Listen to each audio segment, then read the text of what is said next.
Bueno, Muy bien. Ven, Todos pónganle que entendido porque si no se salen fuera. go it. ¿Verdad? Aquí. Go it. ya estamos ahora sí. Iniciamos, sí. Bueno, antes que nada, para los que no nos conocen, pues somos Juve y Lulú. Hola. Somos matrimonio y ya tenemos, este es nuestro segundo año apenas como formadores. Somos egresados de la tercera generación del taller de Biblia. Y pues bueno, pues prácticamente estamos haciendo nuestros pininos, o sea, no tenemos mucha experiencia como muchos de ustedes, pero bueno, yo creo que con la ayuda de Dios, pronto vamos a tener un poquito más de experiencia y para poderlo transmitir a todos ustedes, ¿sí? Bueno, hoy vamos a ver una clase muy interesante, seguida de la que dio Ale la vez pasada. Y prácticamente es continuación. Vamos a revisar hoy, bueno, primero vamos a leer la oración, ¿verdad? ¿Están todos? ¿Sí nos escuchan? Sí, muy bien, Juve.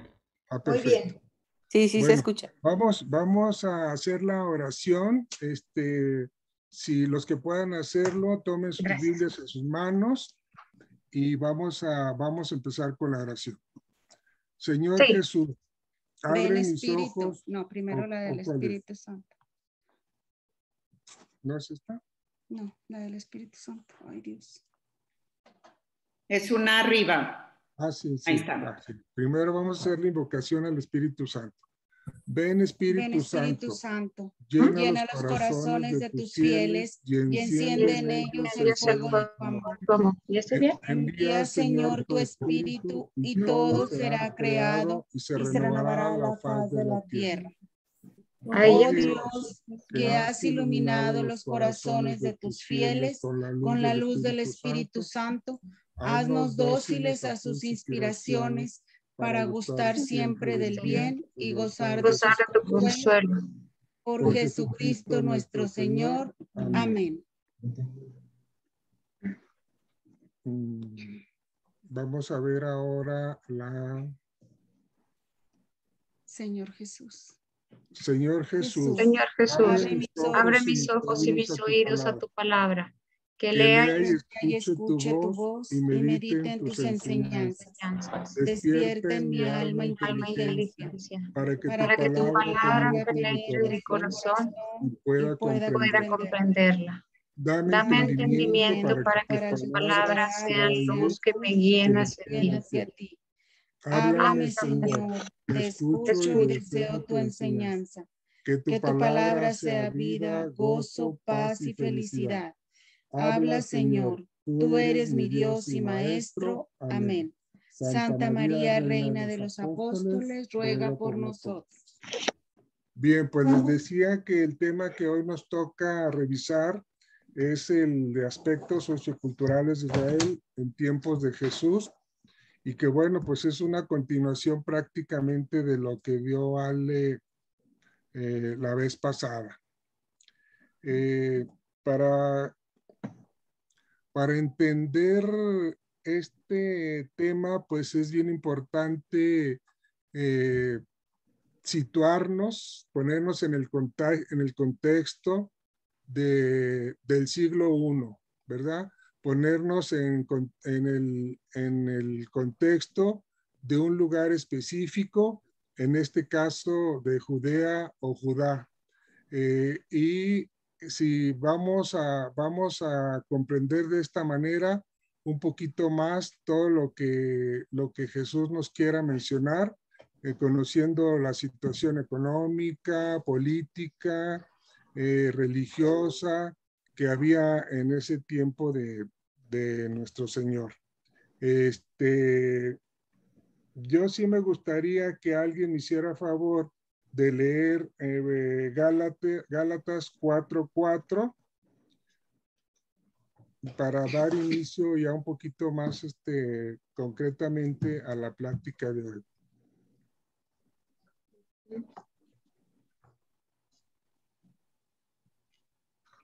¿Sí lo tienen? Sí. A ver. Si quieres, leo, Juve. Sí, por favor. 4:4, ¿verdad? 4:4. Gálatas. Gálatas 4:4. Ahora bien, mientras el heredero es menor de edad, aún siendo dueño de todo, en nada se distingue de un siervo. No, eso no es. A ver, vamos a checar bien. Sí, es Gálatas 4:4. 4:4. Pero cuando llegó la plenitud de los tiempos, Eso. pero cuando llegó la plenitud de los tiempos, Dios envió a su propio Hijo, nacido de una mujer, nacido bajo el dominio de la ley, para liberarnos del dominio de la ley y hacer que recibiéramos la condición de hijos adoptivos de Dios. Y la prueba de que ustedes son hijos es que Dios envió a nuestros corazones el espíritu de su Hijo que grita Abba, es decir, Padre. De modo que ya no eres siervo, sino hijo, y como hijo, también heredero por gracia de Dios. Perfecto. Muy bien. Palabra de Dios. Palabra de Dios. Palabra de Bueno, Dios. entonces les decía, pues la existencia de Jesús, que en hebreo se dice Yeshua, y que significa Yahvé salva, les decía, tiene lugar en un país muy concreto, que es Judá. Como ustedes se recordarán, el país de Jesús ha pasado por varios nombres, ¿verdad? Lo vimos la vez pasada con lo que nos comentó Ale, que era el primer nombre que recibió prácticamente la tierra donde vamos a platicar hoy de Jesús, pues era Canaán, ¿verdad? Eso fue en lo que vimos en el Antiguo Testamento. Ya entrando en concreto con lo que es el Nuevo Testamento, ya vamos a ver que la tierra de Jesús o la tierra santa, pues ya recibe el nombre de Judea o Judá. Como ustedes recordarán, en ese tiempo la provincia de Judá estaba bajo el Imperio Romano. En ese tiempo, pues Roma prácticamente dominaba pues todo el mundo hasta en ese tiempo conocido.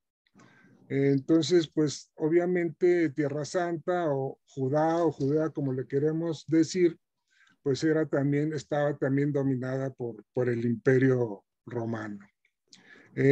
Ahí en el mapa que tenemos ahí a la derecha de la diapositiva, podemos apreciar cómo Judá es un pequeño país situado en Asia. Tiene unos límites muy precisos porque está hacia un lado el mar Mediterráneo y hacia el lado opuesto el río Jordán, ¿verdad? Mide más o menos en extensión unos 250 kilómetros de norte a sur y unos 100 kilómetros de este a oeste.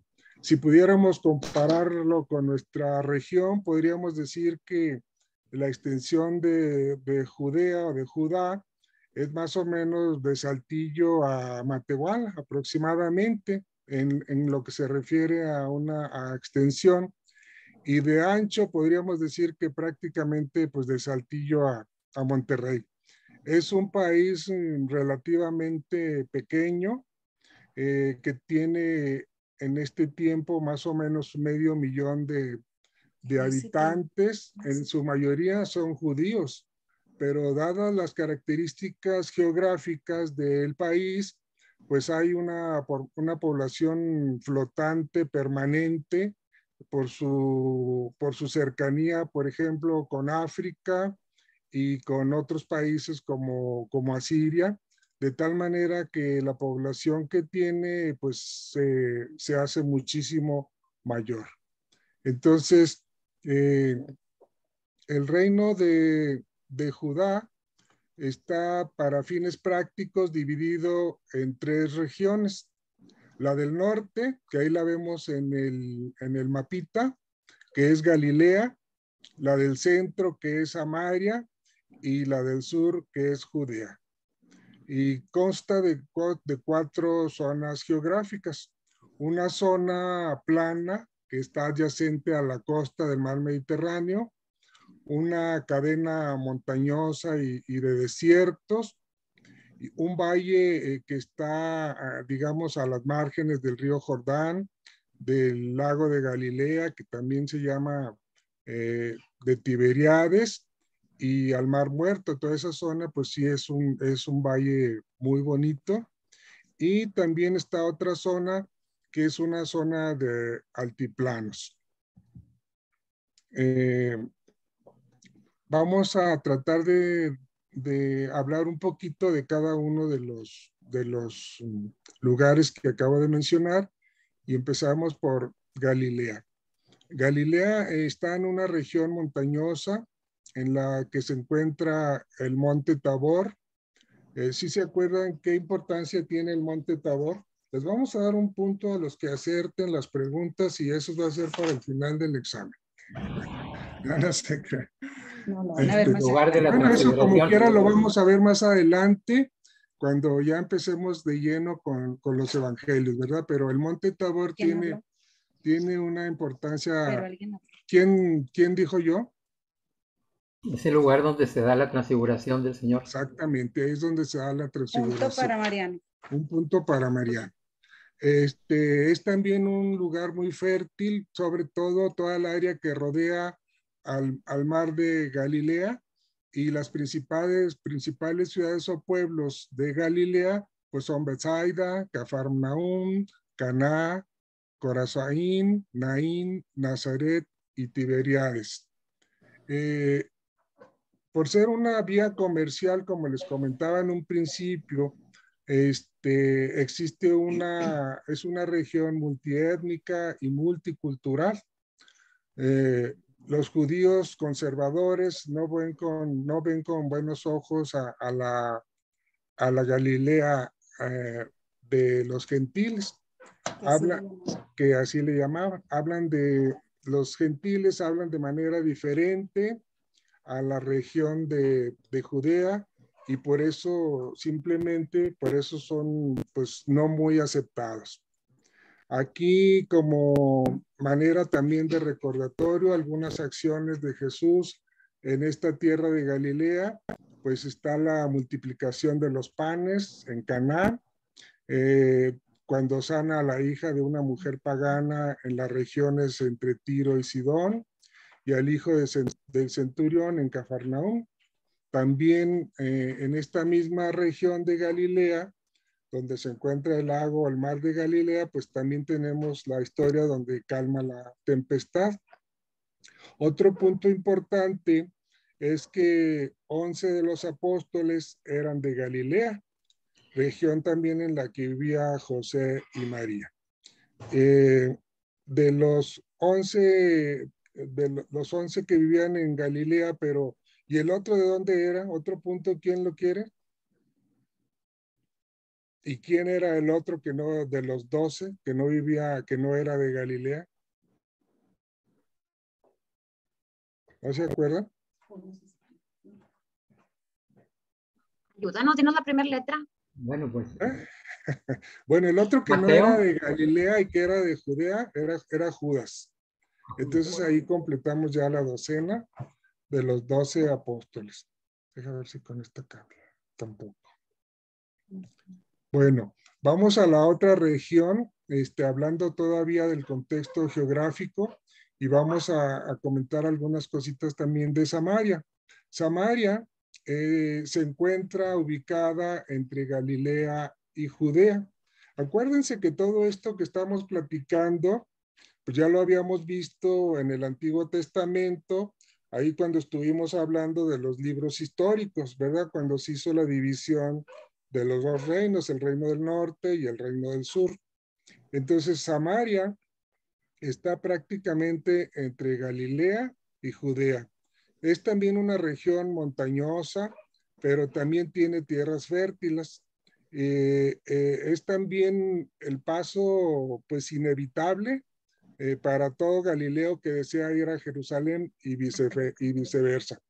Acuérdense que cuando hubo la división de los reinos, Samaria fue la capital del Reino del Norte. ¿Y la capital del Reino del Sur cuál fue? Jerusalén. Exactamente. Ahora, ¿cuáles son las principales ciudades o pueblos de Samaria? Pues es propiamente Samaria y Siquem. Siquem pues también tiene su historia. Si ustedes recuerdan, también volviendo otra vez a lo anterior, cuando se hizo la división de los dos reinos, pues estaban un poquito molestos los reinos del norte porque pues ellos no tenían templo como en Jerusalén. Entonces pues ellos se mandaron a hacer su propio templo justamente en Siquem. Y bueno, entonces eso es nomás como un recordatorio de, bueno, de lo que ya vimos el año pasado cuando hablamos del Antiguo Testamento, fundamentalmente cuando hablamos de los libros históricos. También en esta región existe una población multiétnica, ya que aquí Samaria, como ustedes se recordarán, pues fue conquistada por los asirios, y todas las 10 tribus del reino de Israel, la mayoría fueron llevados justamente a Siria, y su territorio pues fue colonizado por extranjeros. Esto hizo que los samaritanos pues adoptaran pues la religión y las costumbres de los asirios, con todo lo que esto implicaba, básicamente pues perder sus raíces y hacer algunos pues reconocimiento a ídolos, es decir, la idolatría proliferó mucho en ese tiempo. Por ese motivo, pues obviamente que los samaritanos pues eran considerados como herejes, impuros, y pues todo el mundo como que les sacaba la vuelta, ¿verdad? No los evitaban el trato con ellos. ¿Cuáles fueron algunas de las acciones de Jesús precisamente en esta región de Samaria? Pues es el encuentro con la mujer samaritana en el pozo, en Sicar. Otra cosa importante, antes de ascender al cielo, Jesús les encomienda a sus discípulos la misión de anunciar la palabra en Jerusalén, en toda Judea, y menciona en Samaria y hasta todos los confines de la tierra. Felipe, igual que Pedro y Juan, pues son pues los que ministran o dan la palabra, o como se les eran pues evangelizadores, por así decirlo, fueron evangelizadores en ese lugar, ¿verdad? Vamos a ver la siguiente. Judea. Bueno, el otra área, continuando todavía con la región, la geografía de la región, es Judea. Judea es una región también muy árida y montañosa. En general, pues todo el país de Judea pues es muy, muy árido, montañoso, aunque bueno, tiene algunos lugares muy fértiles como los que ya mencionamos, ¿verdad? Les decía, es una región árida y montañosa. Gran parte de esta región es Judea. Muchas veces hemos leído en la Biblia, pues propiamente lo que es el desierto de Judea, que es una de las partes también muy, muy interesantes también de esta región. Obviamente, pues es el centro religioso, político y económico del pueblo judío desde ese tiempo. Las principales ciudades o pueblos de Judea, pues son Belén, Betania, Emaús, Hebrón, Jericó y Jerusalén. Los judíos de Jerusalén son los más conservadores, los más estrictos, los que defienden más su religión y sus rituales. No consideran judíos a los samaritanos, a los galileos pues los ven así como con cierta reserva, y pues no los consideran del todo puros. En términos generales, pues los únicos que se consideran puros, pues son los de los judíos propios de Judea. Algunos hechos importantes de esta región, de esta región de Judea en tiempos de Jesús, pues es el nacimiento de él en Belén, la resurrección de Lázaro en Betania, la expulsión de los vendedores del templo en Jerusalén, la oración en el huerto de Getsemaní, la pasión, muerte y resurrección de Jesús en Jerusalén. Ahora, vamos a pasar, bueno, ya que repasamos un poquito en los aspectos geográficos, vamos a ver ahora algo de lo que es el contexto económico de los tiempos que vivió Jesús. La forma en que la gente vive en esta región depende mucho de cuál sea propiamente la zona que habitan.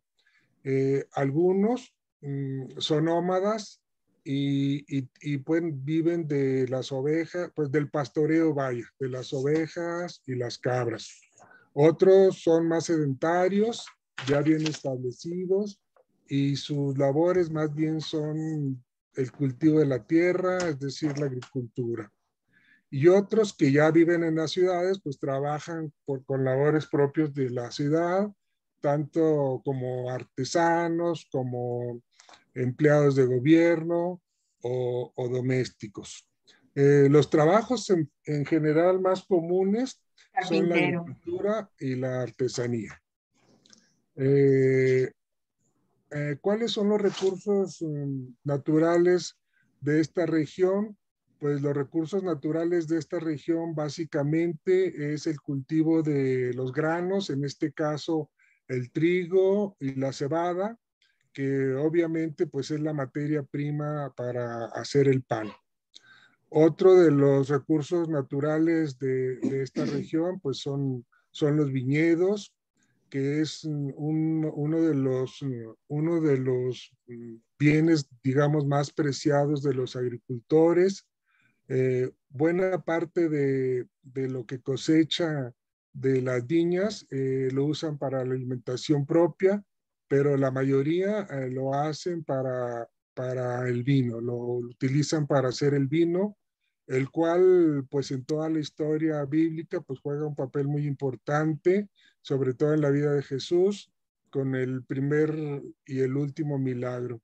¿Se acuerdan ustedes? En las bodas de Canaán, cuando se les termina el vino y María le dice a Jesús, pues ya se terminó el vino, él manda a traer las tinajas, las llenan de agua y ahí es donde se realiza el primer milagro en relación al vino, y el último, pues obviamente, pues es en la última cena, ¿verdad?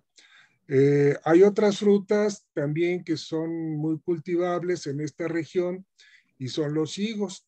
Estos pues habitualmente se comen frescos o secos, y lo mismo sucede con los olivos, de los cuales se obtiene el aceite utilizado para los alimentos o bien como un combustible para las lámparas y también para la elaboración de algunos perfumes y algunas medicinas. Aquí, solo para comentar alguna cosa, los judíos eran muy ordenados, tenían bien claro los lineamientos de Dios en cuanto a la tierra, al trabajo de la tierra, de tal manera que trabajaban 6 años y generalmente el séptimo lo descansaban para dar oportunidad a que la tierra se repusiera. Cada 7 años eso. Eso se dedicaba pues, cada 7 años, ¿verdad? Otro de los recursos naturales básicamente es lo referente a la ganadería, la pesca y la minería. Como decíamos hace un ratito, básicamente las ovejas y las cabras son una fuente importante de ingresos para los judíos de ese tiempo. Comen ellos su carne, toman su leche. De los animales, pues prácticamente usan todo lo que pueden, la lana, la piel, para hacer pues artículos personales, zapatos, tiendas, donde habitan, en fin. La pesca es otra de las actividades también importantes en esta región, sobre todo las márgenes del Mar de Galilea.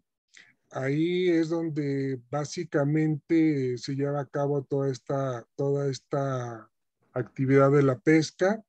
Los judíos tienen permitido comer solo aquellos pescados que con aleta y con escamas, de tal manera que siempre después de una pesca, pues ellos revisan a los pescados y los que no cumplen con este requisito, pues los lanzan nuevamente al agua.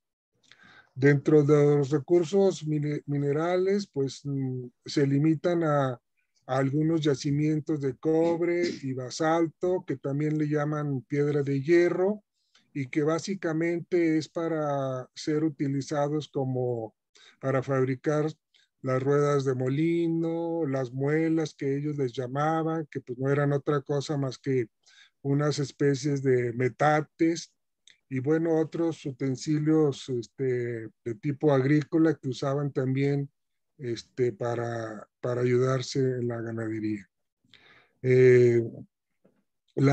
Digamos que la ocupación más típica y productiva de esta época, en tiempos de Jesús, eran los artesanos. Tan eran así este oficio estimado que esta actividad pues se iba enseñando de padres a hijos, y había una norma, una ley, un dicho que decía quien no enseña un oficio a su hijo es como si le enseñara el bandidaje. Entonces, era uno de los oficios, como les digo, más productivo y más típico de esos tiempos. La Biblia cuenta más de una veintena de oficios que existían en ese tiempo, como eran los carpinteros, los canteros que se dedicaban a tallar, a cortar la piedra para hacer sus edificios, sus templos, en fin, los albañiles, las personas que se dedicaban también a los hilados, a las telas, los sastres, los curtidores que trabajaban las pieles de los animales, los talabarteros, herreros, alfareros, en fin. Les digo, como digo, más de 20 oficios se mencionan en la Biblia. Otras ocupaciones que están también muy marcadas en estos tiempos que vivió Jesús, pues son las actividades que tenían que ver con el gobierno y las actividades de tipo militar. Los sacerdotes, los comerciantes, también eran unos de los oficios que también se mencionan también en estas fechas, en estas épocas, y también los trabajadores calificados que eran un poquito más así especializados, ¿verdad? Por ejemplo, no sé, los cantineros, los cocineros, sirvientes en general. Y también, obviamente, pues estaban los trabajadores no calificados, que eran los más pobres, y pues generalmente los que hacían trabajos un poco más difíciles, más pesados. Oficios y profesiones. Bueno, muchos también de los oficios y profesiones giraban también alrededor del templo. Tanto se ocupaban ahí tanto artesanos, arquitectos, constructores, orfebres, escultores y obreros, que pues obviamente ellos recibían un pago de lo que se recababa en el templo. También en esta actividad relacionada con el templo, pues estaban los escribas, que también se consideraba como un oficio o una profesión, y también los fariseos, que obtenían también su sustento como maestros de la ley a través de lo que se recababa también de los diezmos. En general, las mujeres se dedicaban a hacer trabajos de la casa, salvo en algunos lugares de gente de mayores recursos económicos que tenían servidumbre, pero por lo general las mujeres pues hacían los trabajos de su casa. Aunque bueno, también en algunos lugares, sobre todo en el campo, hacían otras cosas que les ayudaban un poco también a los maridos en la siembra y otras actividades que tenían que ver con la agricultura y con la ganadería. También dentro de las actividades de las mujeres, pues estaba la confección y reparación de ropa que ellas mismas utilizaban con las familias de ellas. El comercio era una de las actividades también importantes, ya hablando un poquito en el contexto económico, y aquí básicamente las clases poderosas y las autoridades romanas pues eran los ricos que existían en ese tiempo en Judá y eran los que llevaban el comercio, pues digamos que eran los que lideraban ahí esta actividad económica. Inclusive también se menciona pues, que algunos sacerdotes se dedicaban al comercio. El comercio interior era muy reducido y muy informal. Aquí en este caso, lo poco o que ellos mismos obtenían de su trabajo, pues lo hacían, lo cambiaban, lo intercambiaban como permuta, como trueque con otros vecinos, con otras poblaciones cercanas, y lo que les quedaba finalmente lo llevaban a Jerusalén. El templo constituía un centro de intercambio comercial muy importante y pues no solamente de compra-venta, sino también ahí de consumo de todo tipo de productos, sobre todo de alimentos. También se vendían metales, telas y otros artículos de lujo. De tal manera que el centro siempre fue el templo siempre fue un centro de comercio muy importante. Y ya hablando del comercio exterior, pues sí era un poquito más desarrollado, se importaban artículos más de lujo, como telas, sedas, escarlata, brocados y otras telas finas, maderas, también maderas finas, inciensos, aromas, piedras preciosas, otros minerales como el oro, la plata, el bronce, el hierro, el mármol, el cobre, y también se exportaban alimentos como frutos de los que ya mencionamos hace un momento, aceites, vinos, pescado y algunos otros artículos industrializados, pero simples como pieles y algunas telas. Los esclavos pues también eran parte de ese comercio.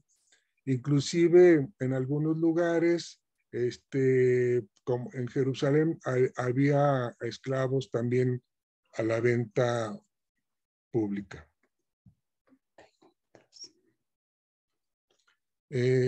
Hablando aún más de lo que es el comercio, comentábamos que las grandes rutas comerciales que unen al Océano Índico con el Mar Mediterráneo pasan por toda la costa de Judá y también las que unen Egipto con Siria. Entonces, pues esto permitía que hubiera pues un importante centro comercial o un área más bien comercial en toda esta área. Existían ya las aduanas, no solo en las fronteras, sino también en los mercados. En tiempos de Jesús se utilizaban diversas monedas, unas eran de origen griego. En los evangelios, por ejemplo, se nombran el talento. Si ustedes se acuerdan de la parábola de los trabajadores que son contratados por un talento, no, perdón, lo estoy confundiendo, de aquel dueño de unas tierras que les da a sus empleados, a 3 empleados, unos talentos. A uno le da 5, a uno le da 2 y a uno le da 1, para que ellos traten de aprovechar esos talentos, y a su regreso pues les pregunta qué hicieron con ellos, y pues ustedes ya se recordarán de esa parábola, ¿verdad? No la vamos a retomar ahorita. Yo pensé que eran dones. Como bueno, no, un talento, un don. ese era dinero. Los talentos era, digamos, que la mayor unidad griega que tenían, es decir, la más cara, y equivalía más o menos a 6,000 dracmas. El dracma era también una moneda de plata de origen también griego, y más o menos correspondía al denario, que ustedes también se recordarán de esto de los denarios, porque ahí sí es lo que les estaba comentando, de cuando se contratan a los trabajadores para las viñas y se les ofrece pagar un denario. De tal manera que un denario, pues más o menos era lo que se podría decir hoy en día que pues era digamos, el sueldo o el mínimo, vaya. Era un jornal por día, ¿verdad? Entonces eso era más o menos lo que se manejaba en tiempos de Jesús en respecto al tipo de monedas. Ahí ven, por ejemplo, en la diapositiva. El dracma no me quedó claro qué es el dracma, o sea, cuánto. El dracma también es una moneda, también griega, pero es de plata y equivale más o menos igual que un denario romano en ese tiempo, ¿verdad? Vamos a... Ahí vemos unos dibujos en la misma diapositiva donde vemos el talento, el dracma y el denario. Nomás así como un conocimiento general para ubicarnos en el tiempo de Jesús. ¿Y el talento y el denario de qué material eran hechos? Pues no se menciona, pero pues seguramente también eran de algún material que tenía algún valor, sí. No sé si serían de oro, de plata, pero pues seguramente deben de haber tenido algún valor importante porque era la mayor unidad griega. Porque pues simplemente era, digamos, la unidad de más valor de los griegos en ese tiempo. Muy bien. Gracias. Vamos a continuar.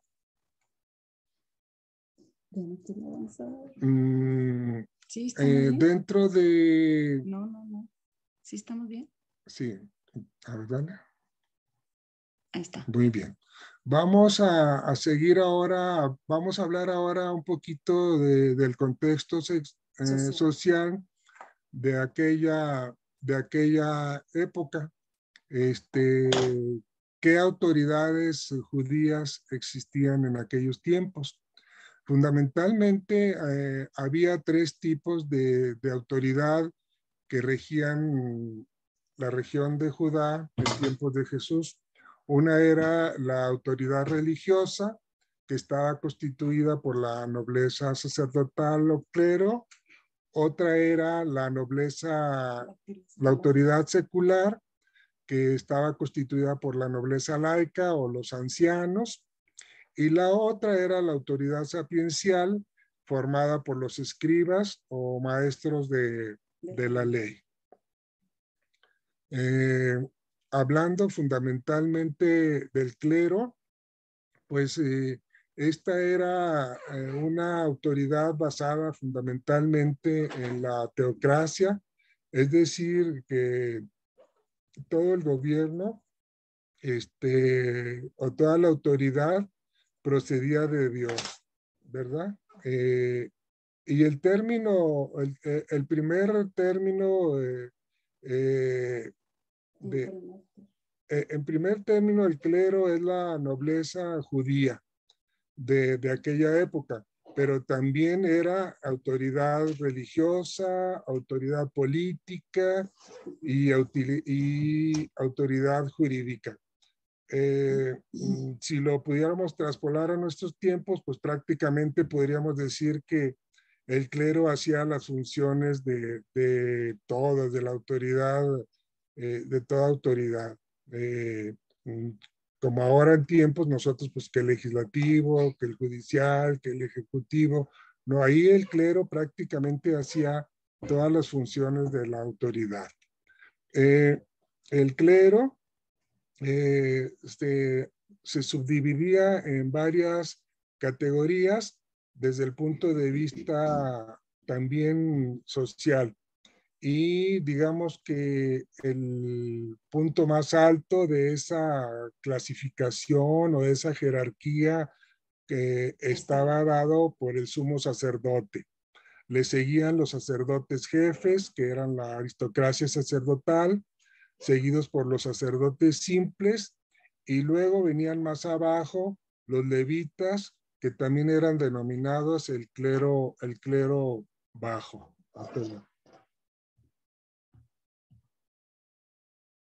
Me estoy yendo para atrás. A ver. Ok. El sumo sacerdote era el miembro más importante del pueblo judío y él reunía toda la autoridad sobre cualquier cuestión relacionada con la nación.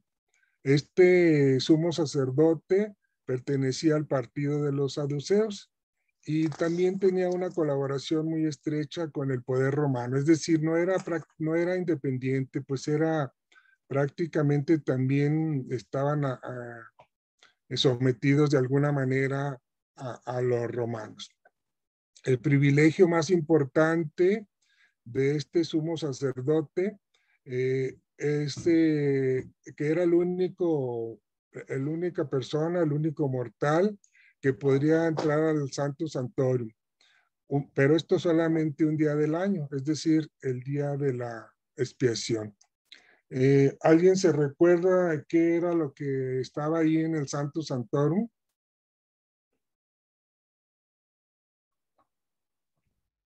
¿O por qué era tan importante para los judíos? El Arca de la Alianza. El Arca de la Alianza.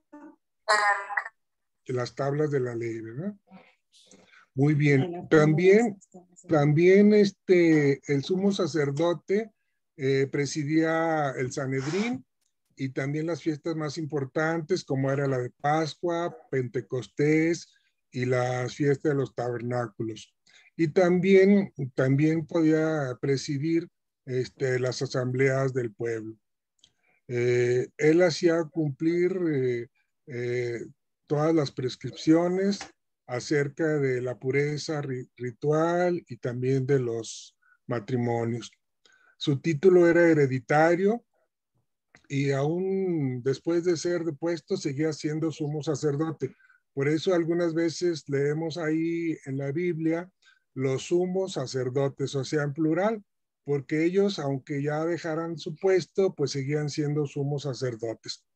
Pues es algo parecido a lo que vemos hoy en día, por ejemplo, que tenemos dos papas, aunque uno es en activo y el otro es emérito, o más concreto en nuestra diócesis de Saltillo, que tenemos tres obispos. Algo parecido sucedía con el sumo sacerdote, por eso que es que a veces decimos los sumos sacerdotes.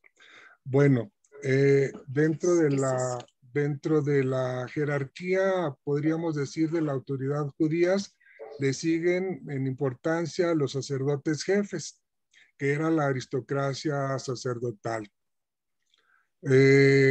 Estos también tenían un lugar específico en el Sanedrín y tenían también una categoría superior al resto del pueblo. Al clero, perdón. Ocupaban 5 cargos que se clasificaban de acuerdo a su importancia y jerarquía después del sumo sacerdote. Había, por ejemplo, un comandante del templo, Estaban también los jefes de los grupos semanales, que eran 24. ¿Por qué 24? Porque había 24 semanas en el calendario litúrgico. Los jefes de los turnos diarios, que eran 156 en cada sección semanal, había varios turnos, entonces esos 156 cubrían esos diferentes turnos. En el cuarto sitio estaban los jefes de la protección del templo, pues que eran prácticamente los como vigilantes, cuidanderos, y había también 3 tesoreros.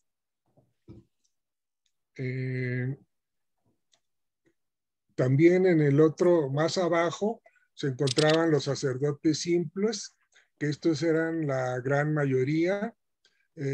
No estaban propiamente en Jerusalén, sino se encontraban dispersos en toda la región de Judá y se organizaban en 24 clases también sacerdotales.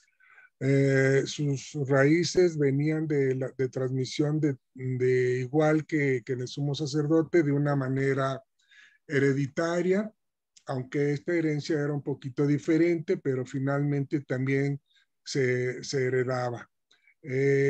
Nomás así como un recordatorio, los sumos sacerdotes pues básicamente dependían de Sadoc, y Sadoc pues básicamente era del linaje de Aarón, ¿verdad? Porque desde ahí venía esa tribu de Leví. Las funciones de los cultos estaban limitadas básicamente para estos sacerdotes simples a solamente 2 semanas por año. De tal manera, y bueno, también aparte de esas 2 semanas por año, pues también tenían que acudir a participar a 3 fiestas anuales en las peregrinaciones. De tal manera que solamente estaban en el templo pues por muy poco tiempo, y 10 o 11 meses del año pues vivían en sus casas y pues prácticamente vivían de lo poco que les llegaba de los diezmos. Recordando ahorita lo que platicábamos de las monedas, a estos sacerdotes simples pues prácticamente tenían un ingreso de aproximadamente unos 200 denarios de aquel tiempo, que pues si hablamos hace un ratito que un denario era el pago más o menos o el salario de un día, pues esos 200 no les aguantaban para todo el año. De tal manera que pues muchos de estos sacerdotes simples pues ejercían alguna profesión u oficio en sus lugares donde vivían.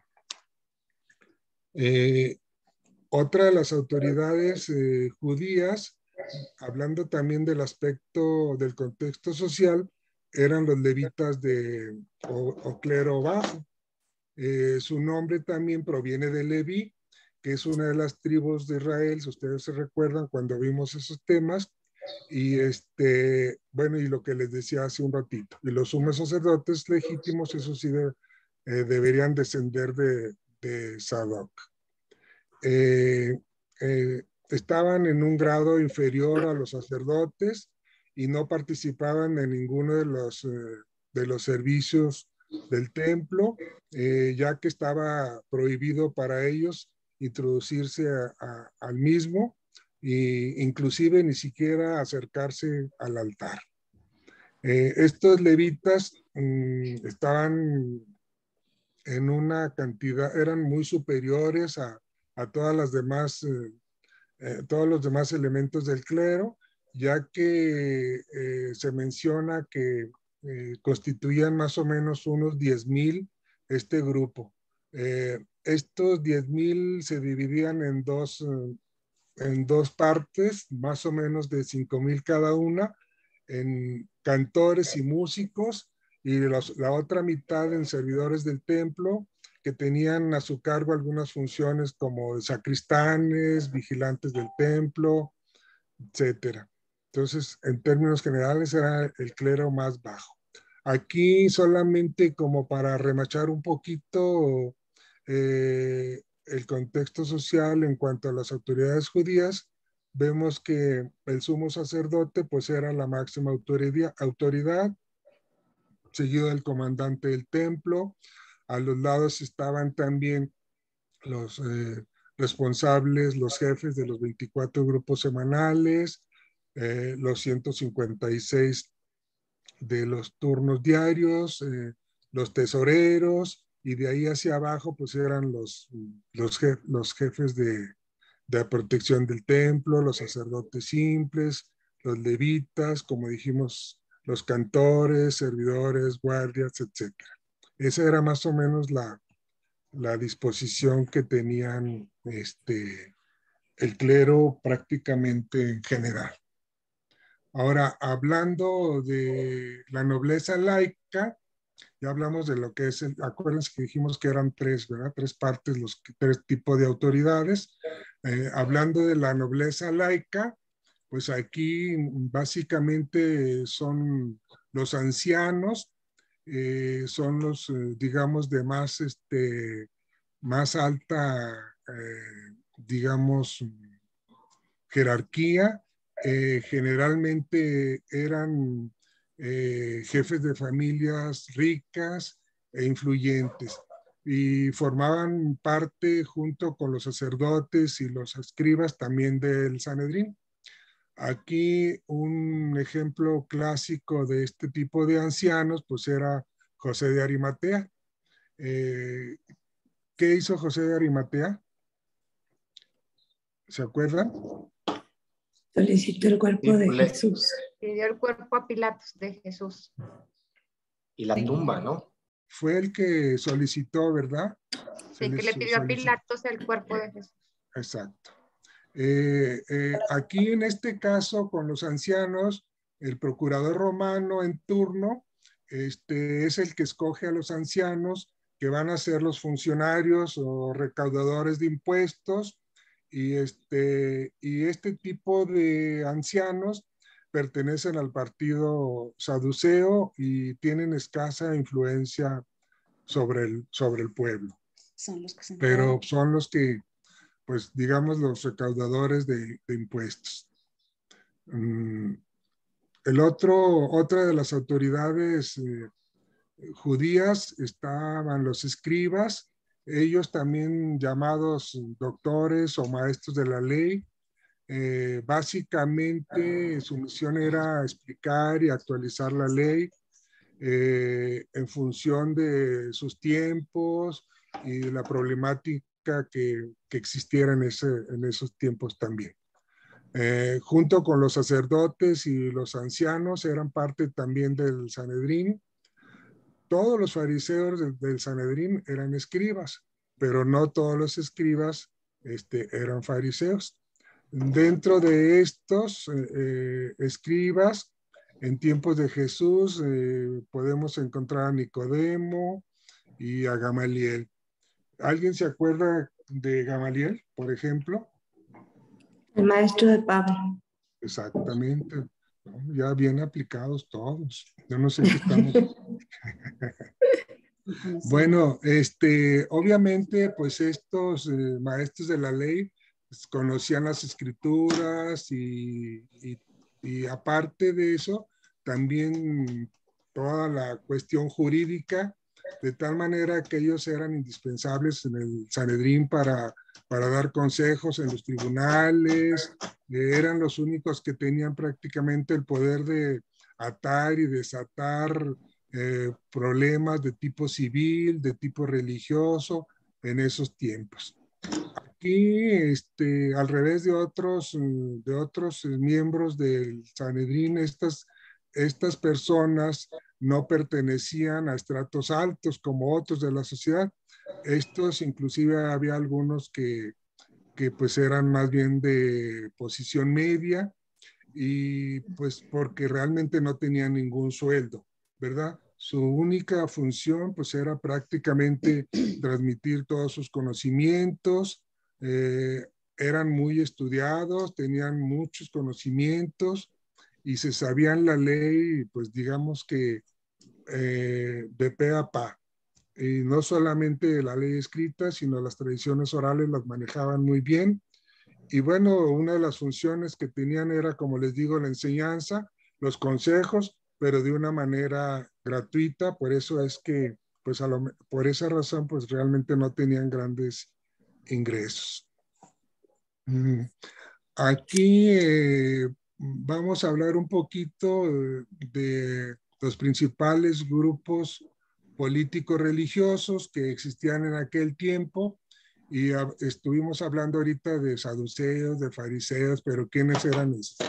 Los saduceos pertenecen a la clase alta, dijimos, eran los aristócratas, los ricos, los grandes propietarios. Políticamente estaban muy relacionados con el poder romano, con el que en aquel tiempo pues dominaban toda la región, y de alguna manera se encargaban de mantener la tranquilidad y el orden en la región de Judea. Religiosamente eran muy conservadores, se tenían a la ley, pero no creían en la resurrección. Los fariseos, que era el otro grupo político de aquel tiempo, eran hombres piadosos. Bueno, la palabra fariseo significa separado.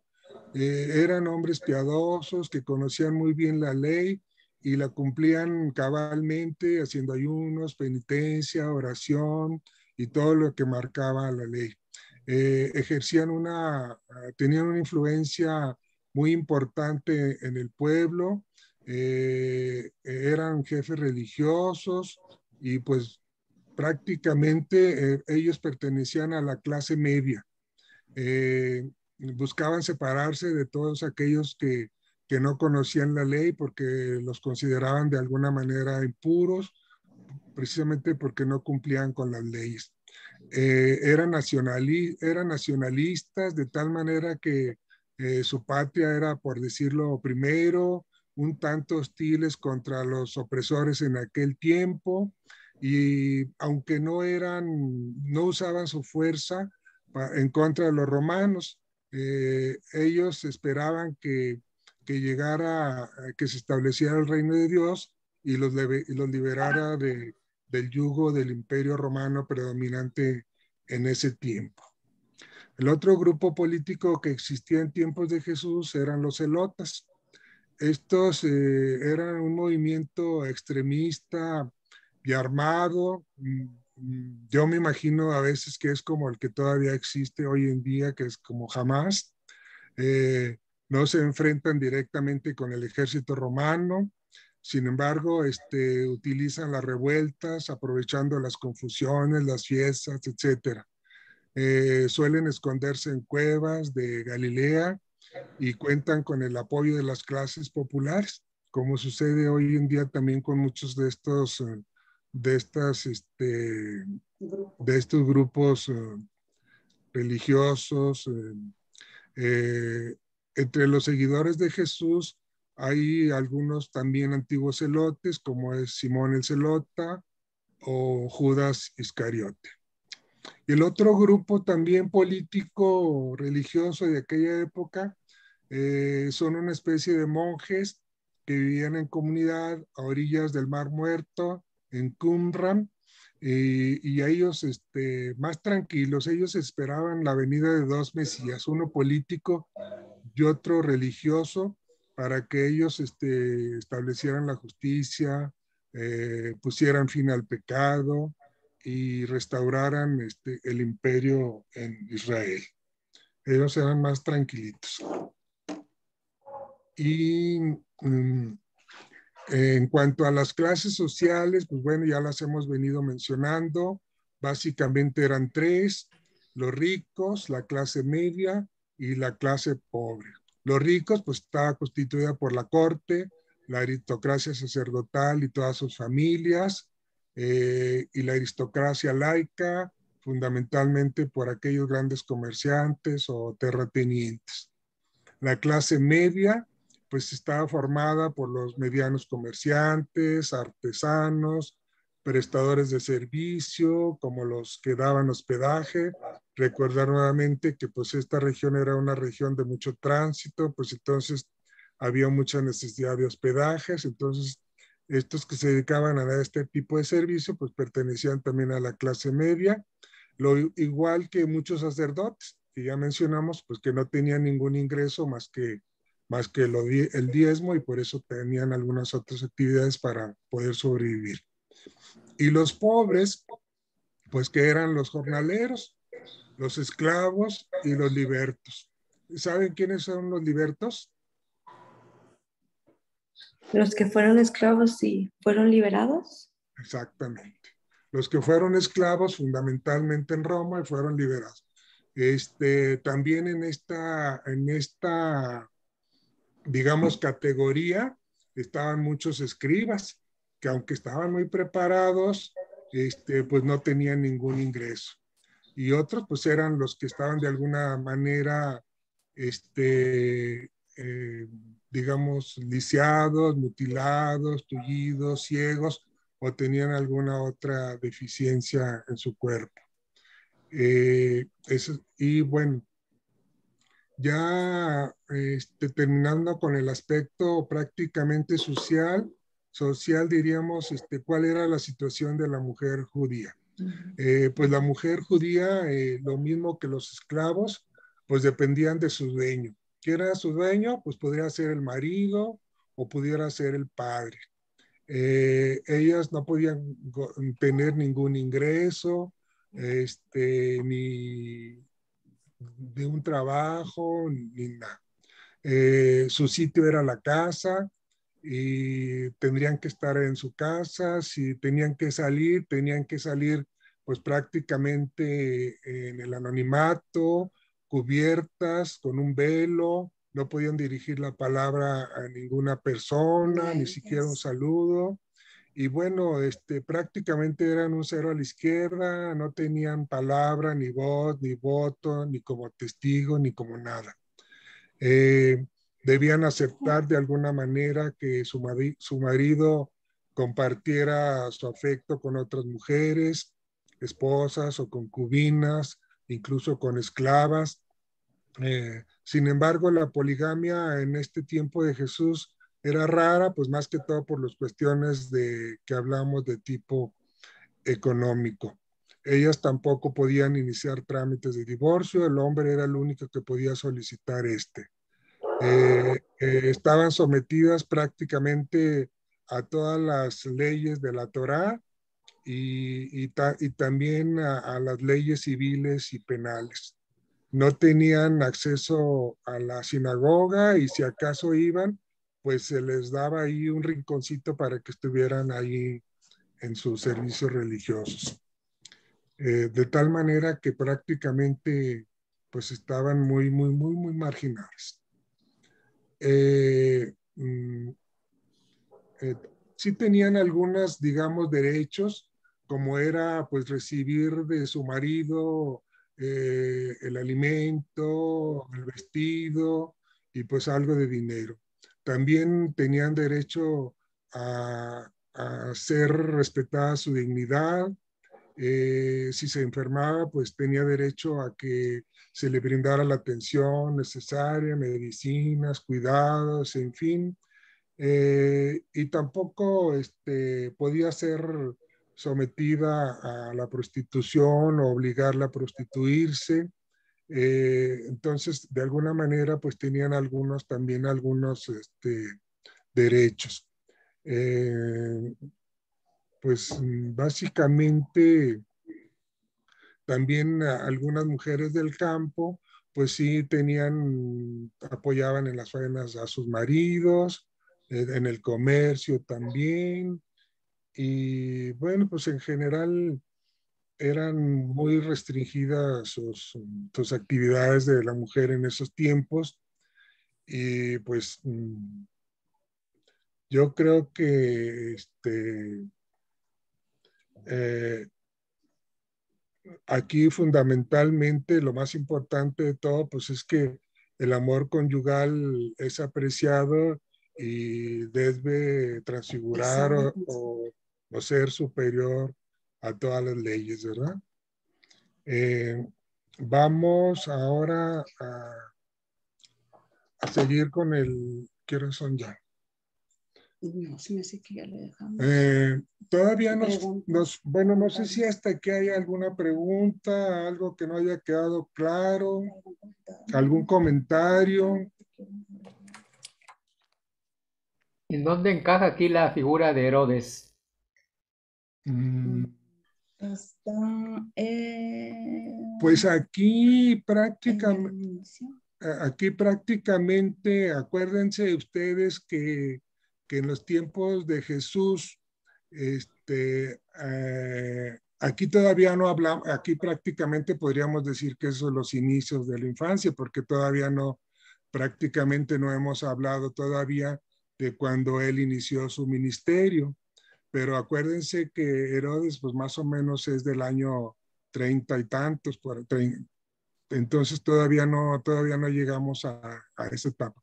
Ahorita estamos viendo prácticamente un contexto en general de lo que es la vida de Judá, donde vivió Jesús, pero ya que empecemos a hablar de todos los evangelios y todo eso, pues ya estaremos otra vez retomando esos años, básicamente. ¿Verdad?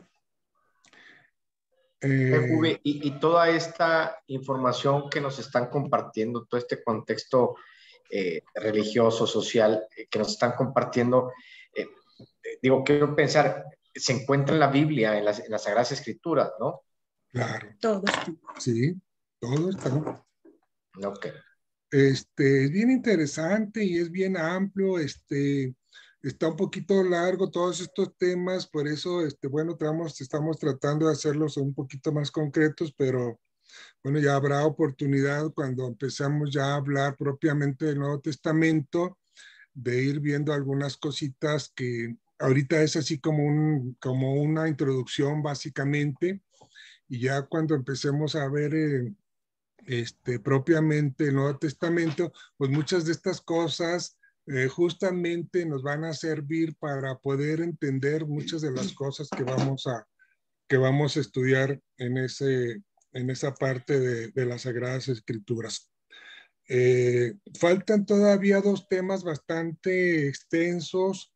No sé si nos quedan un poquito de 7 minutos, no sé si quieran que sigamos adelante. Y para darle un poquito más para que la próxima clase pues no se nos haga tan pesada.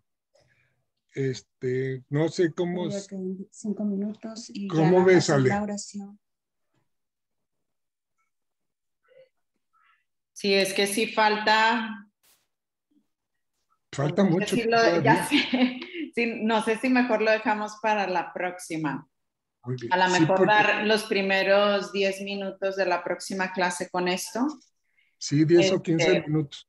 Sí, porque sí nos falta un poquito. Digo, lo importante ahorita que comentaba Luis y lo que dice Juve, o sea, toda esta información nos está poniendo como las bases para entrar más adelante en lo que es los evangelios. Porque vamos a ver en los evangelios mucho de este contexto socioeconómico, cuando habla de los talentos, cuando habla del denario, cuando habla inclusive de política, que en la próxima vamos a ver un poquito más de esta parte de la política, la relación con las mujeres, o sea, vean cómo nos estaba explicando el concepto de la mujer judía en ese momento.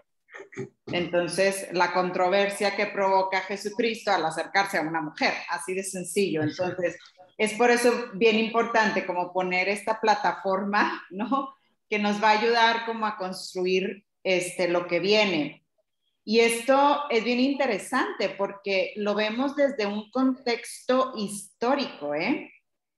O sea, todo esto está en las Sagradas Escrituras, sí, pero también está en la historia. O sea, la historia nos dice que hubo un Herodes, ¿no? Ahorita que decía Mariano.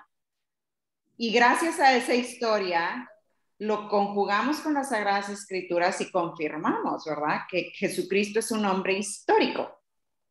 Entonces, es por eso importante como él entra en la historia con esta realidad política, económica, social, cultural, todo, ¿verdad? Por eso van a hacer esta clase y la próxima es contexto, le llamamos, como para ponernos en contexto de lo que viene después con los evangelios. ¿Sí? Pero sí, yo creo que aquí lo dejamos para que en la próxima puedan, digo, no cortarlo, ¿no? Pero muchísimas gracias a Juve y Lulu porque dicen que son primerizos, pero ni tanto, ¿eh? Ya vean cómo también poco a poco ellos han ido asumiendo esto y transmitiendo, ¿verdad? Porque la idea de esto, también les comentaba en la clase pasada, no es nada más o sea, el conocimiento que estás adquiriendo, sino un taller, o sea, un ejercicio. ¿Por qué? Porque al final tú debes de replicar, por así decir, el taller. O sea, Juve y Lulu, por ejemplo, ellos primero lo tomaron y ahora ya son formadores, ¿no? Entonces, ustedes también, o sea, váyanlo pensando en clave de, ¿y cómo yo lo voy a transmitir, verdad? O sea, no nada más es para apuntarlo en el cuadernito, sino también para hacerlo vida. Entonces, muchísimas gracias, muy bien llevado, Juve y Lulu. Felicidades. Sí. La otra semana vamos a continuar con lo que es el contexto político y social, ¿verdad? Jurídico, político, jurídico y social también, viene también. Y pues ya va a entrar María Elena con la difusión de la fe, ¿verdad? Cómo empieza ya el contexto de la fe.